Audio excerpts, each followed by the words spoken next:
So I can see both of them. Right.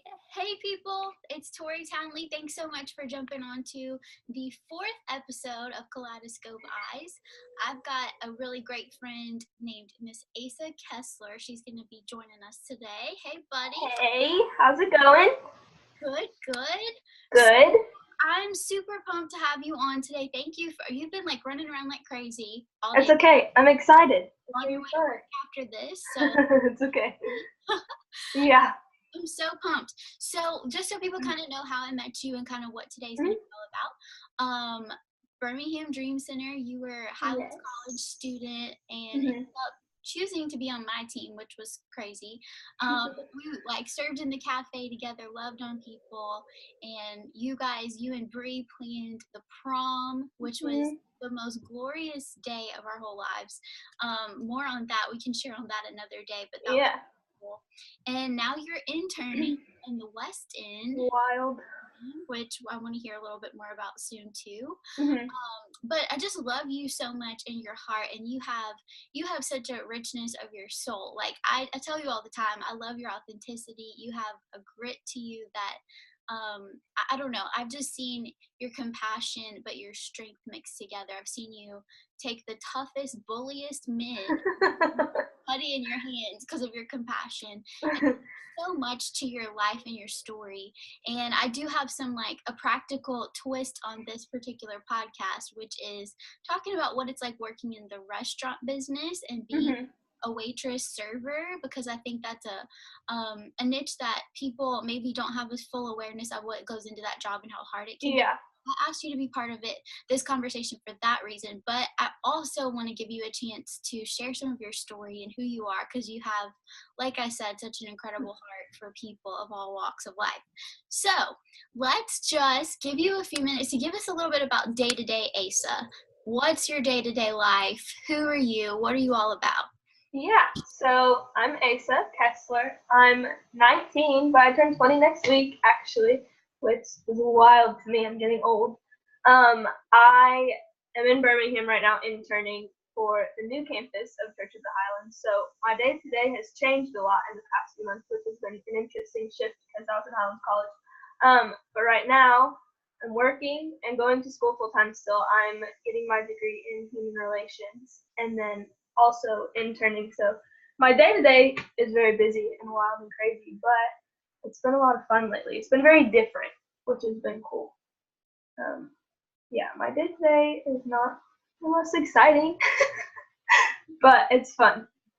So Um, the community that you're in, West End, so you're yes, at the Birmingham Dream Center, yes. was a pretty much impoverished area, lots of people, hmm homelessness, etc. So describe what West End is kind of like.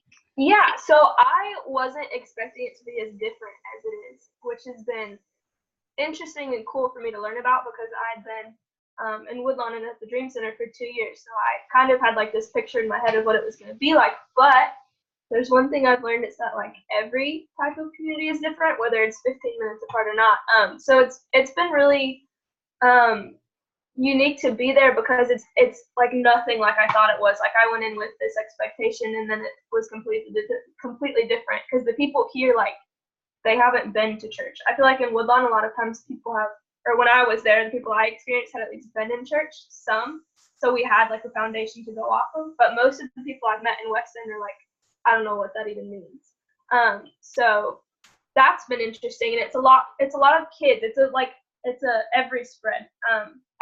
From like a baby to the older people that live in that community. Yeah, and there's a lot of homelessness and crime and things going on over there. So it's been different, but it's also cool to see it tie all together because they're just, I mean, people are people, but it's been interesting to see the different like dynamic of they are 15 minutes away from where all the churches are, and they're like, I don't know what that even means. So that's been cool. That's insane, and so much fun to get to know different communities. Oh yeah, for sure, it's been a blast. It's so cool. Yeah, every community is going to be different, even if it's right up the road. That's Yeah, I was like, it's right there, but it's like a yeah, completely different place. keeps you humble to be like, hey, I gotta go figure this out. Oh yeah, I don't know what I'm doing. Okay, with that, like Yeah. you have a heart. You're always drawn to the people who are of a different walk of life, or people who are struggling in different areas. Yeah. So tell us a little bit about your personal story, and maybe, I don't know if it ties in for you of like reasons why you're drawn to certain communities, if Yeah. it's your own story or if it doesn't, but kind of what's your background, where you coming from on all that. Yeah, so I grew up with my mom. My dad left when I was really little because he just has struggled with alcohol and drugs his whole life, and so he was like very in and out when I was younger. So it was my mom and I, but she got remarried to my stepdad when I was really young, and he's raised me as his own, which has been amazing. He's great. But along with that, like having that rocky relationship with my dad through my whole life just caused a lot of identity issues in me because I just didn't like rejection. I didn't feel wanted, and I just didn't know who I was. And so from that, it kind of just spiraled as I got older because I didn't. I grew up in church with my mom, and so I knew all the answers, I knew all the scriptures, but I just had a really hard time when people would call it God the Father because it just like that didn't click in my head, and I just didn't want it. And so I was serving in church and I was on all the youth teams and worship team, but it was just strictly like church. And then like me, it wasn't like I knew who God was to other people, but he wasn't really anything to me. And I was really good at explaining him to other people, but it had nothing to do with me. Like you and I weren't together. So I went through a season when I was like 15 or 16 where I was just like really spiraling out of control, and I was just in some really bad relationships and caught up in a lot of things just of the world and trying to reach for anything that would make me happy. And so I remember just like reaching a point when I was just like I was done and I really had no other option. And so I was like, all right, God, like we're gonna give this one chance. Like I need you to show yourself to me, for me, not like for other people. Like show me who you are to me as Asa. And so that was right before actually I came to Highlands College. It was kind of a really fast process, but I just rededicated my life to him and spent like a month or two just really like, okay, like reveal yourself and just diving into the word and things like that and getting to build a relationship between him and I. But with that, like my relationship with my dad hasn't gotten any better. Like nothing's changed in that sense. So when I got here, I had come expecting to do like focus on one thing. I really wanted to focus on student ministry because I'm really drawn to young people that are struggling, because I think a lot of times young people are struggling and not saying anything, because that was me. And so I came for that, and then I went to the Dream Center for like a shadow day, like we had like a practice day, I guess.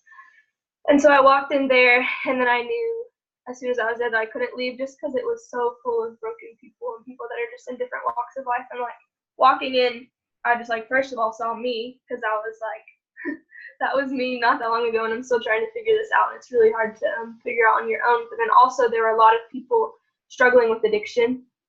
And I grew up around a lot of that, and so I know like what hurt and pain that brings, not only to them, but like to the people around them. And so being in there, I don't know, I'm just drawn to like, I guess broken people, just because we're all broken, and they really just need someone to talk to. So I think a lot of times that doesn't, you just need a conversation and someone to talk to that's not gonna judge you. But yeah, so that's kind of how I got here. I love it. I love that you truly are drawn to the broken people. Like you notice the ones who are on the outskirts that are probably like the scariest. Like Mr. Doe, I don't know if he's ever gonna watch this, but he would sit in the cafe, like the scariest looking man. Be all alone at this little table, and I don't even know if I noticed him at all. Like he was there in the corner, just quiet, and Yeah. I'm going after him. You had this like that one, and then the next one was Dewan, and he was like the guy who wouldn't even come all the way in the church. He would just sit out in the front lobby in his little chair, and he was a little bully. He would say ugly things and crap. He was a bully. After that one, he's coming, and then we would go after the most hard-hearted officer you could find who was in that community, and he was a little bit jaded about stuff, and you'd be like, you teach him compassion every single Sunday. Hey, but do you know what happened to that guy and why he's the way he is? And that dude just would break down in tears. And so I can just see how you're just personally invested in people and walking through their story and their journey with them. You're not going to judge them because they're jaded. Yeah. Hey, let's break down some of these walls, probably because you've had your own walls broken down. Yeah, for sure. Wow. Okay. Golly, Asa, I wish like I had enough time to do like all of your story, and I know, it's really long though. Anyway, so the reason that I got you on today was to Mhm. talk mainly about, I'm kind of like after different niches of life. I kind of keep saying that.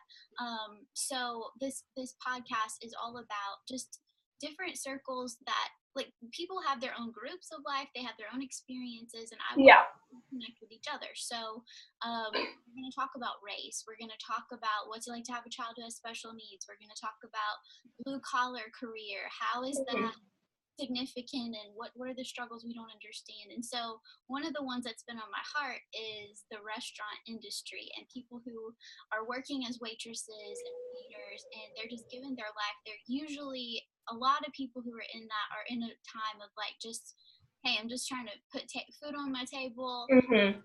season chasing a dream. And a lot of times guests will come in, which I am one of them, come into the restaurant and I'm just like tired, exhausted, and it can be like almost a, not a judgment thing, but if the waitress comes up and she's too friendly, then I think she's flirting with my husband. Right. Not nice enough, then she's like waiting and basically babysitting like 10 to 12 tables at a time, and we're all sitting there wait, and that's not fair. And so I think about, like, what are these people's stories? What are the challenges they go through? What are the things that the guests are completely unaware of? And honestly, Yeah. I would rather clean a toilet than cook a meal. So Mhm. people who are waiting tables and bringing food to us are truly my heroes in life. So I just want to know, like, for you, you've worked at a restaurant, at least one I know of, Mhm. and you have some stories and insight to share. So, if you would tell a little bit about kind of like your job setup. I know you don't work there anymore, so you can completely be open about everything. Yeah, now I can say whatever I want. Tell us a little bit there. Yeah. Yeah, so the first time I started working in a restaurant, it was like my first like big kid job. I was like 15 or 16, and I started working at Chick-fil-A. And Chick-fil-A is like great. Like they have their stuff together. So I know a lot of people that have like horror stories of like fast food, and I didn't really just because they're great. But we did have like, I mean, impatient people are gonna happen everywhere, and I've been guilty of that too. When I have 15 minutes to get to a class and the drive-through line's taking 10 of that, so it's frustrating, but it was really great and I loved it. So when I was like, oh, I'm gonna like move to a real restaurant once I got here, I thought it was gonna be great and dandy, and it wasn't that. um, so I got there and I was I didn't know what to expect, but I went to more of a like sit down restaurant. Nothing fancy by any means, but a more formal like sit down. And so I got there and I started out as a host. So that's like most of the time when you're at a sit down restaurant, you walk in and the people that seat you are like the host and hostess. So I started doing that, and then I kind of moved around and we did a curbside pickup. So it's essentially waiting tables, but they're cars. Like they don't have to get out of their cars. So we do the same thing. We take their orders, give their drinks, give them their food, all of that from there.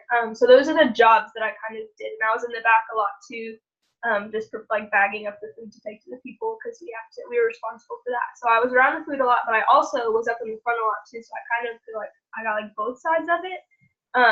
So that was cool. I really liked the people that I worked with, but there were some times that it would get like really stressful. But I think there are a lot of misconceptions about working in a restaurant because I walked in thinking it was gonna be like easy breezy, like okay, and I would be the one that was sitting at a table and my food would be taking too long. I'd be like, okay, this waitress needs to get it together and bring me my food. But then I was doing it and I was like, I'll never. I really do go to restaurants in a different way now. You guys sit there and like take your time, like it's okay. Yeah. So that's how I started in my restaurant. Okay, cool. So that's good context. So you said you walked in with one perspective and kind of learned a lot through. Yeah, for sure. So I Yeah. didn't know you had done drive-through, you've done sit-down, you've done curbside, you've done a lot of it. So you kind of have a good perspective on the whole thing. So Yeah. what would you say are some of the things that, like, give me some of the pros and cons. Like, this is what I really love about it and the benefits of it. Yeah. I think about too, like, I don't know, but I would imagine like the people that you're working with, you probably build some good friendships with and get to like have Yeah. do that too. So pros and cons. Yeah. So first, I'll start with the people I worked with, because I think a lot of times, like we'll go into a restaurant and our server is just either like they're not the best or sometimes you just have a bad day. But it was really cool for me to get to because there's people from me and my roommates worked there, so we were in Highlands College, we were really young, and there were people that were like 55 and been working in restaurants for 30 years, and so it was really cool to kind of see like the spectrum and be like why have you been here for 30 years, you know? But I think like you said, like everyone, they all have a story, and some of the stories in that restaurant were like wild. Some people were in the restaurant, like there's one guy, I won't say his name, but he was our dishwasher, and they're the ones that are always forgotten because they're just washing dishes. But he would walk from Woodlawn over to 280 just to wash dishes so that he could have like food for the night, and he'd like take food home from the restaurant to eat. And like that never like crossed my brain when I'm eating. There are people like literally washing dishes to live to the next day, you know. But then there were stories of people that just like had kids or had a lot of financial troubles and were just trying to provide. And sometimes they came in a little rougher, but they love people and they do their job. So the relationships I built there were really, really, really good, and I love them. It wasn't anything I was expecting going into there, making friendships, but I really, really, they're the ones that made the environment like worthwhile. Just taking a minute to get to know them. But with that, like the actual job, I'm trying to think of, okay, so the pros in it are it's really not a hard job. Like you're talking to people, you're getting their food, and that's great. But on the other side of that, I think that there are just some things that people aren't educated on about it, because I wasn't. I had no idea how it worked till I worked there. I like walked in thinking I was going to take people to a table, and they're like, oh no, that's not how it works. So just learning some things that like taught me a lot. Like for example, when I was hosting, you think like you walk in and they say, would you like to book your table, and then they take you to one. And a lot of times people will say like, oh, can I sit on that one, like across the restaurant? And I'll be like, and you want to say yes because they're the customer, but there's actually like a rotation it's on. So even though that table might be empty, like that server might not be there yet to take that table, or things like that. And so people will get frustrated because they're like, well, I just sit where I want to sit. And we would love to say that everyone can sit where they want to sit, but like that causes a lot of problems for the servers and the people in the back, because then the server's like running across the restaurant to two different tables, so she's not giving them like the attention that you're not going to get the service that you deserve to get. But that's something so small that I never thought about when I come in and like, I don't want to sit at this booth. Can I sit at that one? Can I sit at this table? And it just like messes everything up. But just small things like that I think being aware of would really help. But the pros of it are I loved meeting customers. Like when they came in, I would love to like have conversations with them and like get to know where they're from. And like there's this one guy, his name's Mr. Bill, and he's an older guy, but he comes in with his cane. He comes up and I help him on the curb every day. Every single day he's there, and he like knows my whole life. Like I know his, and he doesn't have a family. He's like widowed, and he comes in and just wants to sit there just because he doesn't have people. So that's been the coolest part for me. Is like I've made friends with people coming in to eat. So that's been really fun. That's some good. I didn't even think about that. We definitely ask sometimes, like, can we get a booth instead of a table? Which is that as bad if you ask for a booth instead of a table, or? No, I don't think that one's as bad as much as like if you say, can I have a booth, and we pick you a booth, you're like, no, like I meant that one. And it's like way over there, and I'm like, they're all the same, but if you'd like, yeah, it's just like little things like that in the front that will kind of throw us off. And then another one with that is like, if you call and make a reservation and say, I have 7 people, then we'll be like, oh, cool, we have a 7-person booth, put this on hold. But then when you show up and you're like, oh, hey, actually, we have 11 people, then like you're waiting, and we're like, we don't have anywhere to put you because we were told it was 7, so we had this. So it's just little things that like I feel like we don't think about. I for sure never did. I'd be like, oh yeah, like we would have a group of friends going to dinner, and then like 3 more would want to come, and I'd be like, just come. And then we get there, and the restaurant would be like, you said 7, so we had 7 seats. So give me like 20 minutes. But it's just like little things like that in the front. That's really good. So what else would you say, like practical wise, that you wish people knew when they came in? Like that's a good one. That's completely practical, and I can remember that. Yeah. Are there like pointers, things you wish people knew, or even stress triggers, like don't do this because it's gonna stress out your Yeah. I think one of the biggest things to remember, practical things to remember, is that like your server is in no way responsible for the food. I think that's a big one, is people take out, like if the kitchen's taking a long time, a lot of times they'll take that out on like our tip, and that doesn't have anything to do with your server. So the server's job is essentially just make sure you're happy and like put the order in. but all we do with the food is put the order in and bring it out. So like once we get your drinks and we get your order and all of that and it's sent back, we can't do anything. So if we're backed up or something like that, or if your food's taking a little bit longer than you thought, a lot of times they get mad at the server, but the server really has no control of when your food's going to come out. So I think that's one thing to remember is a lot of times tips will be taken out of that, or servers will get, people will get really upset with their server, and just remembering that we don't cook the food, we just put the food in and then bring it out as soon as we can. But I totally understand that it's frustrating, because waiting for your food when you're hungry, or if you're on a time crunch, is frustrating. But the server, there's not much they can do. So that's why most of the time, all that really happens is the manager will come out to like say sorry, because there's nothing we can really do. Gotcha. That's a good one. And I don't know if I ever really thought about that, because I mean, who else are you gonna take it out on except the person who is your friend? Right. It makes sense that they're in front of you and they're the one helping you. Right. But there's not much we can do about it if we waiting for a salad.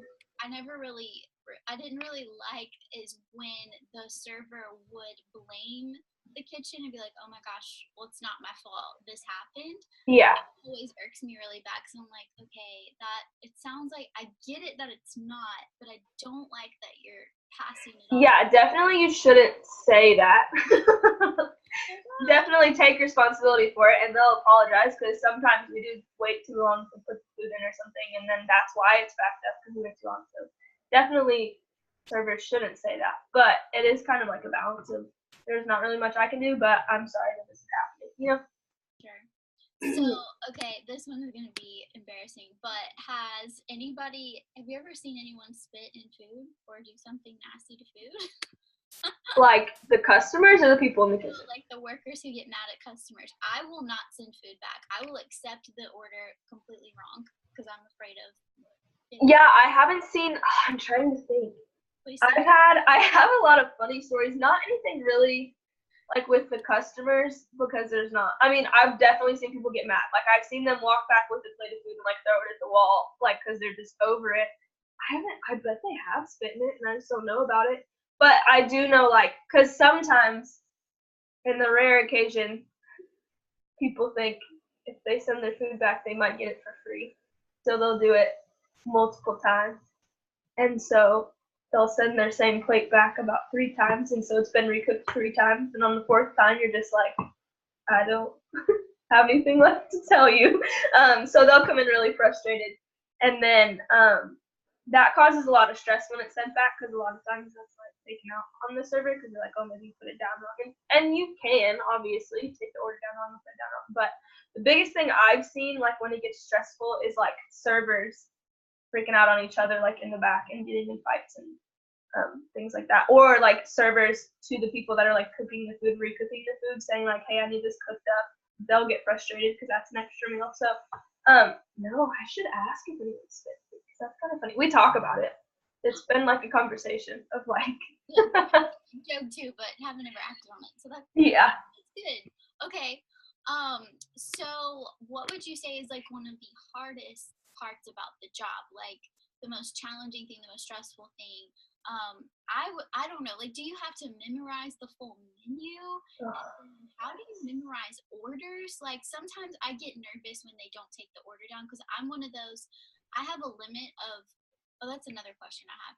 Okay, so I try to eat paleo, which I'm like, no croutons, dressing on the side, no cheese, no this. I have like a limit. I will let myself have like 3 special this, and that, and that's it. Past that, I'm not going to order it. So does that get annoying when people have all these, they basically create their own dish for you? Oh, they do that every day. Yeah. So how do you remember all that? Like, are you told that it's better to remember orders rather than writing them down? No, we're told to write it down. I went to a restaurant yesterday, actually. Me and one of my friends went, and we both ordered, it was like a deal, so you got 3 appetizers like per person. So it was 3 appetizers per person, and he's just like standing there taking our order, and I was like, I asked him, I was like, are you not going to write it down? Like, I was like, can you remember all that? Just because I know what it's like when you're walking back there and then you get to the computer to put it in, you're like, I have no idea what they said. So I was like, are you going to, like, be okay? And he did it, but I was like, you're way better than I am. At the restaurant I was at, it started out as, like, I would cheat because I'd be a lot of times in to go, so I'd be on the phone. So if someone asked a question, I'd just, like, have a menu open. but it got to the point where people were messing it up, and so we all had to like study the menu. There's like a once a month like studying the specials and things that may be changed and different. And I think now they're having to take like a full menu test, which I never had to do. But it is hard. It's hard when people come in and change every single thing, because that happens a lot too. Or they'll be like, well, can I get this? Can I substitute this for this to make it cheaper? Can I do this with this and this and this and this, and like make their own thing that doesn't exist? Which we can do, like that's fine, but it does make it a lot harder, like for the kitchen, because they're like, this meal doesn't even exist on our menu, but we can make it work. Yeah, that is kind of stressful, remembering it all, or even just writing it down. Especially, I have found when I was in to go, because it's on the phone, so sometimes like your connection is bad, or like you can't hear them, but they're ordering it, and so they're ordering off. Like we have one lady that comes in that orders for 8 people. And she like all separate orders, like wants it bagged all separately, but she's only one person calling, so like keeping it all straight, and like because it's a lot, so like listening to them and remembering it all as you say it, and like repeat it back to them and then bag it, that is difficult, but writing it down definitely helps. The people that don't, I'm like, more power to you, because I could never. Man, yes, ordering food over the phone is not fun anyway. It's like so tense. No, and it's not fun. Definitely, I think I've seen it, not just in myself, but other people. Like, there's a really less grace being on the phone than face to face. Oh, absolutely. Yeah. Oh, it's not good. I'm like, that is a person. Remember that. Like, that's a person with a story. Just because you're not looking in their eyes doesn't mean, like, it's just bad. Yeah, it's been a lot harder on the phone than it has been face to face. I would much rather be face to face. Yeah, because you can read someone better, and it just, yeah, body language is a lot. For sure. Anything else that you thought of as far as just things you wish people knew or aware of? One thing that I was thinking about, I was talking to some of my friends that worked there with me. One of the biggest things that can be, one, it'll affect your service, but two, is really frustrating for the people working there, is when you come like right before they're closing, because we'll have a lot of people come in, like if we close at 11, they'll come in with 6 people at 10:45.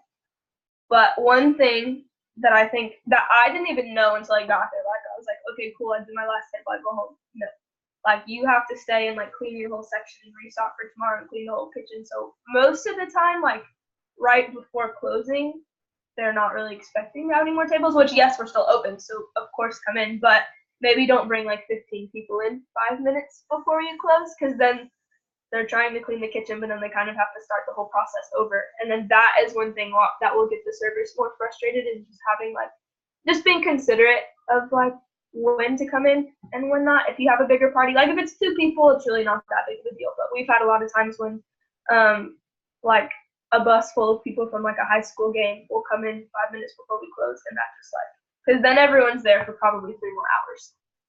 So just being, and it'll affect your service, because you can see it on them when they're trying to like multitask and get the restaurant closed, but then also, so that's just one thing that I have thought of, is just planning on the best time to come. That's a really good one. Like until me and Josh were dating, like I did not ever think about that. And we would like look up the time that the restaurant would close, and he'd be like, no, we can't go there. Like they have 30 minutes. I'm like, Josh, 30 minutes? And he's like, no, that's like when they're closing. You don't go to a restaurant when they're 30 minutes. I was like, oh, I didn't ever think about that. I was the person that was like, we can make it. Like I was like, it takes 10 minutes to get there and they close in 15. Like I'm like, let's go. As long as we're in the door, like they have to serve us, which is, I mean, go for it. But it's just something that I learned being there, and I'm like, oh, I was not the best when I did that. No clue. No idea. Now, I will say the other day we went to get yogurt somewhere, and it was like 45 minutes, an hour before they closed, and all the yogurt machines have been cleaned. Like, they turned off the yogurt. They weren't expecting you to come. And they closed. All of it was closed. It's like, I'm sorry. That's a little Yeah, that's a lot. That's a lot, but there's moderation. So yeah, well, always. I mean, any restaurant should always serve you until the time that they say posted. It's just they looked at me so crazy too. Like they didn't even say sorry. I was like, oh well, I guess the Lord didn't want me to have ice cream today. That's so funny. No big deal. Yeah, someone did that to me. I went with one of my friends to a restaurant, and we went. I mean, it was a fast food restaurant. So fast food, I think, is a little different, because most of the time they have food made, so it's okay. But we went like 45 minutes before they closed. We were like, oh, sorry, we're not serving anymore because we closed at 10. And I was like, 9:15. But it's A little okay. extreme. Yeah, it's a lot. Oh goodness. Okay, do you have any like cool stories? Well, tell me. Oops, I almost spilled that. Tell me if you had like a story of an example of a time that you were made to kind of like feel degraded, like not to be like victimized, but just to give me an example of a time like, hey, this really did not go how it should have. Yeah, just like with customers or someone like. Yeah. There are a lot of times actually when it's been just not. I feel like sometimes like we forget they're people. I really think that that's like yes, it's our job, but also we're a person. So there's one customer that comes quite often and is fun. She'll come in and she'll order and she'll walk in and like something is always wrong before we even like greet her. And so she'll just talk to us like we're just like not competent. Like she will like come like to where the kitchen door is and like look in and be like, why do you not know how to do that? Like how hard is it to do your job? She said that to my face like when I was just scooping an ice cream scoop and I brought it out to her and she was like, why did that take you so long to do? She was like, how hard is it? She's like, do I need to go back there and do it for you and show you how to do your job? And you can't say anything, that's the hardest part is you're just like you just have to be like, okay, I'm so sorry, like what can I do? But just when they talk to you like you're just like not capable of anything is really, really hard because then you have to just keep going. But that like will really like put a damper on your mood and make you think that you're failing. But yeah, just I think the way you talk to people shows a lot. And has a bigger effect than people might think because I totally understand waiting forever, like that's really frustrating. But talking to them like they're just not smart is probably not the best way to go about it because it really does like affect you the rest of the night. So that's been the hardest part, is just people's words. I love that you said just don't forget that we're people too. Like you're a person with a life and a story and a dream. And I think it's easy for people to like, I mean, we go to restaurants all the time in our culture, so it's the end of the day usually. You just want to kick back and relax, and sometimes you're de-stressing and you just take it out on whoever's in your way, and it just right. The person who is waiting tables because you just think of it as a utility. I just want this to be efficient and I want it to work, and you're not right. There's a whole world going on here that I'm entering in. And right. Yeah, it's not acceptable to do that. And I don't know. I wish we were more aware of it because I wrote this down earlier too. I think about how in our world there's so much virtual interaction. I think like the restaurant business is really one of the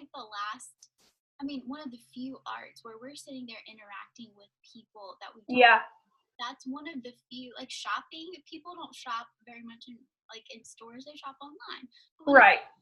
We're gonna go, and it's like one of the times where you're still being able to interact with people. And so just thinking about it as an opportunity. I'm not great at it. Like sometimes I want to fade into the background. I don't want to be friendly. I don't want to talk. Right. Take my order and leave me alone. But that person is caring for you, whether you're paying them or not. Like that person is caring for your needs right now. So yeah. That honor, it is a dignity job. It's not, hey, you're a college kid and you're broke, so you're just doing this. Like I think there's people who take pride in this job, and many, it's like it is how they support their entire family. I think about single moms. I think about the little old ladies who are in there just like whatever happened, there's a story and there is dignity in it, and you have to treat people with dignity. So yeah, that's my little What about a story where you felt like valued and you felt fulfilled through this work? Yeah, I think on the other side of what I was just saying is people's words and just people's attitudes. I think there's another side of it when you do get like regular people. Like Mr. Bill is one of my favorite people where he started as like a grumpy old man. But we got him. Like he was alone. He doesn't have any family. And I was at first like, why does this man come every single day? Like I don't understand. But like, cause sometimes he'll come in and not even get any food. Like he'll just come and sit there just because he really has no one to talk to. And he was kind of looked at as like, oh, that guy that just comes in every day and doesn't even necessarily get food. So one day I was just like, maybe just need to talk to him. So I just walked up to him and I was like, because he has a little belt and it says his name on it. It says Bill on it. And it's so cute. It's like this big little thing. I love him.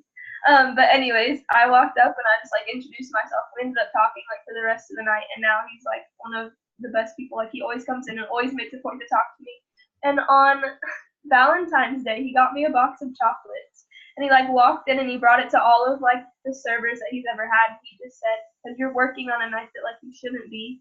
He was like, "And I just want you to feel celebrated." And he just like gave me a little box of chocolates, and just like he thought of me when he didn't need to. And so that was something that I was like, okay, like he made this whole night worth it, because working on holidays is no fun, but a lot of times it's required for like a restaurant. So you just come in, and a lot of times that's when it's way more stressful and hectic, and people are more like on edge because it's busy. So just the fact that he came in, like he had just had surgery, so he was on his little cane and he could have come in and he was like, "Where's Aisa?" And he just gave me this little box of chocolates. He gave it to all of like his servers, but that was just something that I was like, that's really cool that like you're serving us like when you should be serving me. So that was one of my favorite stories with people. That is the sweetest ever. I love that you're like, he started off as a hardcore, bitter little man, and we got him. That is so like Asa. We got him. We got him. He's the best. He has like a ponytail and he has a motorcycle. He's That's the best. Oh my gosh.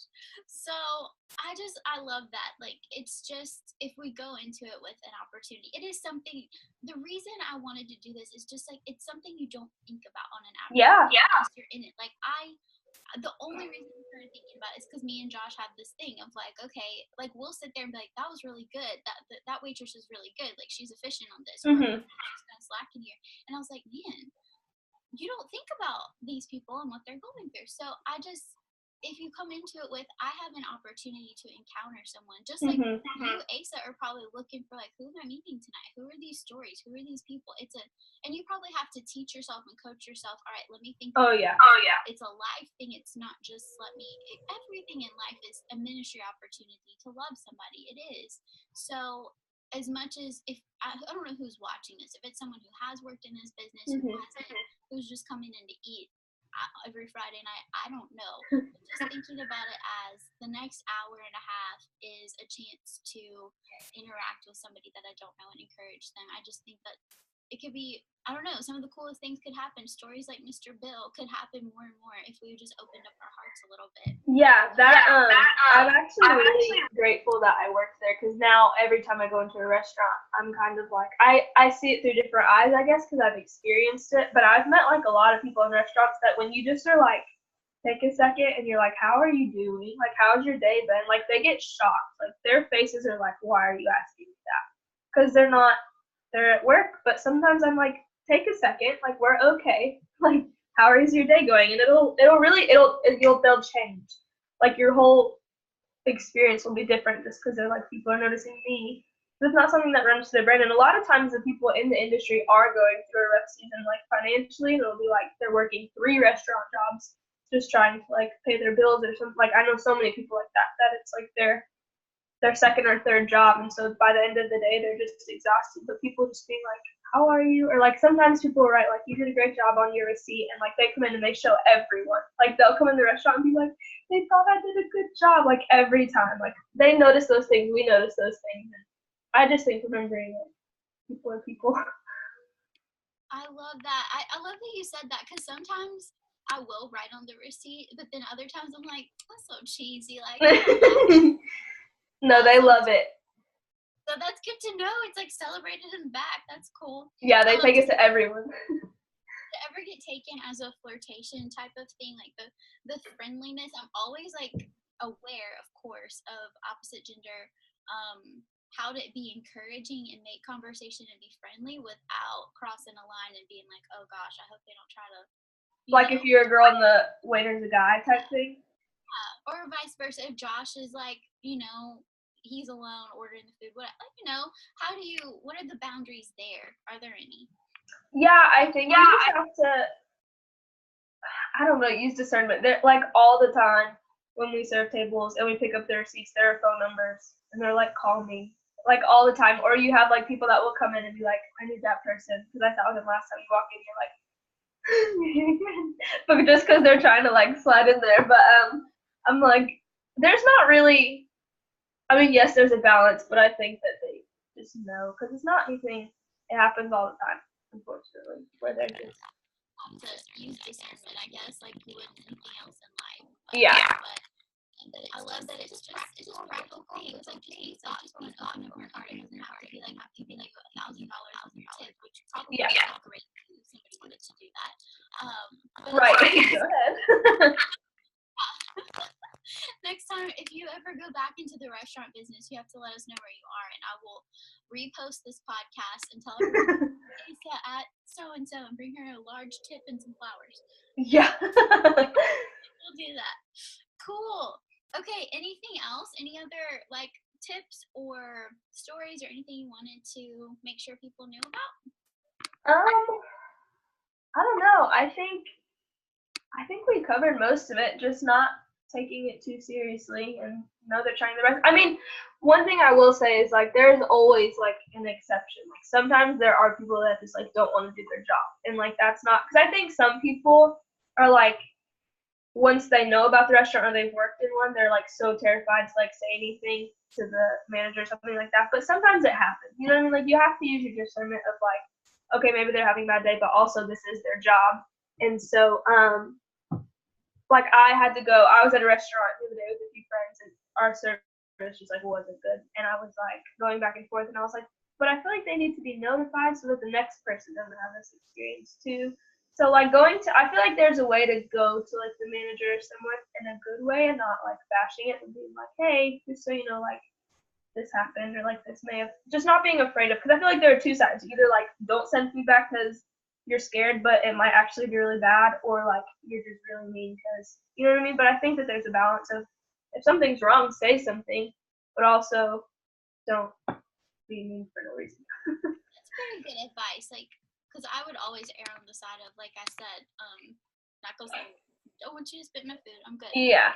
Help, and if the heart is right and it's done in the right way, and it's out of love, and you're remembering that that person is a person, Yeah. It's not the end of the world. It's just, hey, I wanted no cheese on my salad because I'm gonna break out if I eat. Right, because I'll have an allergic reaction. Yeah. Right. Acne for the last 12 years. Cheese acne. Thank you. Just tell them that. A lot of times they'll be like, is that for an allergy? Sure. Oh my gosh, my grandfather, he definitely would tell the servers that he had an allergy to onions and garlic, and if an onion so much as touched his plate. And that was a lie from the devil. Like, it was a lie from the devil. He may have had heartburn or something, but I was I was like 8 years old.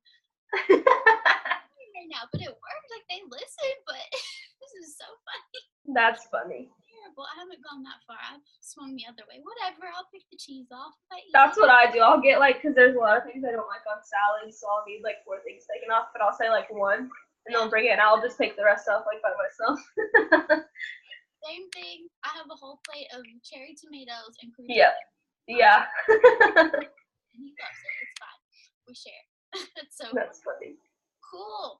Well, I really appreciate you taking time to give some practical wisdom, and I hope that everyone who's watching or listening, next time you go out to eat, you just remember, like Aisa said, that those people are people, they're treasures, they have stories, they have lives, and it's a dignity that they are able to do this job. And so just take time to encourage them. I know if you're out on a hot date with your husband or your wife, you don't want a third person to join the party. However, right.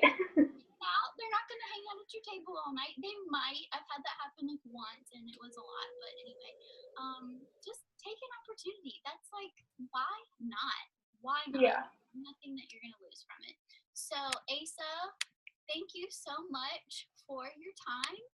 Yeah, it was fun. Would you, I know this is random, but would you like close in prayer over just the people who are in this business? And I don't know. Yeah. You can have a restaurant revival. Who knows? Yeah, for sure. Okay. Lord, we love you, and we thank you, God, just for the opportunity to be able to come together and talk about this, Jesus, because it's something that isn't talked about a lot, but I think should be, God. And we just pray right now for everyone in the restaurant industry, God, and each of their unique stories and anything they may be going through or walking into that restaurant with, God, that you just let them know that they're treasured by you, Jesus. And I pray that we can just change our opinions and our views, God, and come in and see it as an opportunity. And an opportunity to bless these people, God. And I just pray for all of the the servers and people in the kitchen and all of the people that clean the restaurant and anything else they may be a part of in there, God, that you just come in and bless them and refresh them, Jesus, because I know they're long days, God, and I know that it can be hard, but I pray, like Tori said, God, for a revival, Jesus, that we can bring you back into that industry, God, and that you can be a part of it in the dining room and in the back, Jesus. And we just thank you for all that you're doing and for opening doors like this. And it's in your name we pray. Amen. Amen. I love it. Hey, Aisa, if anybody wants to follow your story, because you are doing some amazing things, ministry-wise, life-wise, you got some big adventures coming up. How can they follow you? I have an Instagram.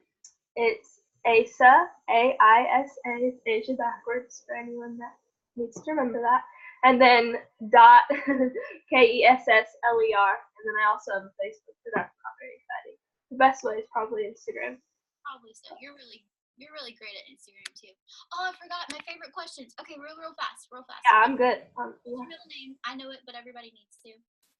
That's Aisa. Every person has to answer this. If you're Tori's the only person that I'll say that to. Come on, you have to. It's a beautiful middle name. It's a treasure. My middle name is Nicole. It's like Nicole with an E. Nicole, it's cute. Thanks. Why do you hate it? I don't know. I know, she knows that I don't like it. She knows that she gave me a really complicated name. I love it. Aisa Nicole. I call you Aisa for short. So do I. Okay, two more. What's your pet peeve? It can't have restaurant business. Oh, I know what your pet peeve is. Tell me. Well, there's a couple. Okay. I don't know which one you're thinking of. When people like smack their food, drives me out of the room. Yes. Like, I have a friend that slurps her cereal like so unnecessarily loud, and I'm just like, that's not needed right now. Yes. Okay, that has been poor Josh. I think since I got pregnant, like it's been worse. I'm sure. So my mom has that pet peeve, and she brought us up with the same pet peeve. So like donuts in the car, the music is as loud as it possibly can be. So only lately, like Josh has been driving me insane with the Poor Josh. What am I supposed to do? Like I'm just eating food. It's quiet. I just have to leave the room. It's bad. And I'm so mean. I'm pregnant and mean. That's so funny. Which one were you gonna say? That you said you know it. Sound. I know you. Oh, no, I can't do that. Vomit is my pet peeve, but I don't know if that counts as pet peeve. Aisa cannot stand regurgitation. Can't do it. No. Okay, the last one is what makes you giddy like a little kid? Ooh. A lot of things. I don't know. Wait.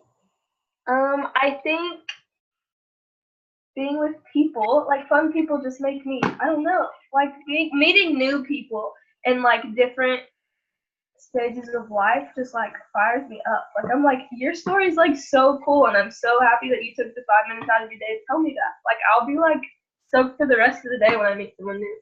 Yeah, I'm so with you on that one. That's good. Yeah, I think meeting different people, that's fun. You also have an affinity for people who have Down syndrome, just like I know, I was trying to tie into that because they're my favorite people on the whole planet. So for you guys watching, I'm gonna end on this, but I haven't told the story. So me and my mom watched Born This Way on A&E, which is our favorite reality show ever.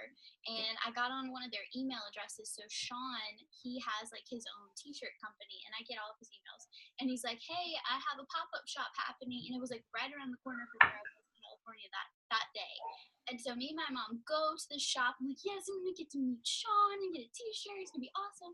Well, come to find out, A&E is like filming. They are like filming the reality show on the spot at the shop, and they're like, "Hey, can you like go in and talk to the guy and like pretend like you need help shopping?" And I'm like, "Yes, of course." So then I like leave and I call Aisa, and she's like, "Oh my gosh, what happened?" Because you're just as big of a fan, if not more so than me.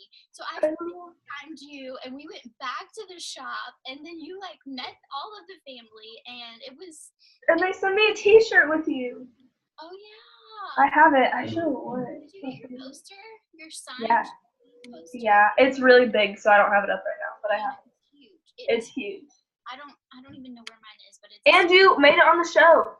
So now I can always go back and be like, Tori made it. Oh, maybe That's my favorite show. that was the weirdest thing. I don't know. I'm pretty sure it was just Jesus being like, hey, I just want you to know, like, I am in charge of your dreams coming true. Like, okay. No, really, I'm not kidding when I tell you that I FaceTimed them. Tears were streaming down my face for like 3 hours after. You can ask Brie. Brie was like, you okay? I was like, no, this is the best day of my life.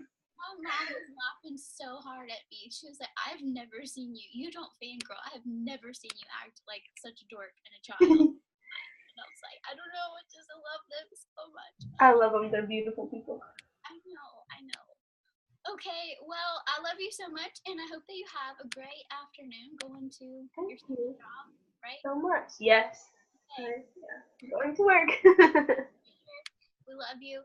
Everybody, thank you so much for watching today or listening in. We will see you next time on Kaleidoscope Eyes. Bye.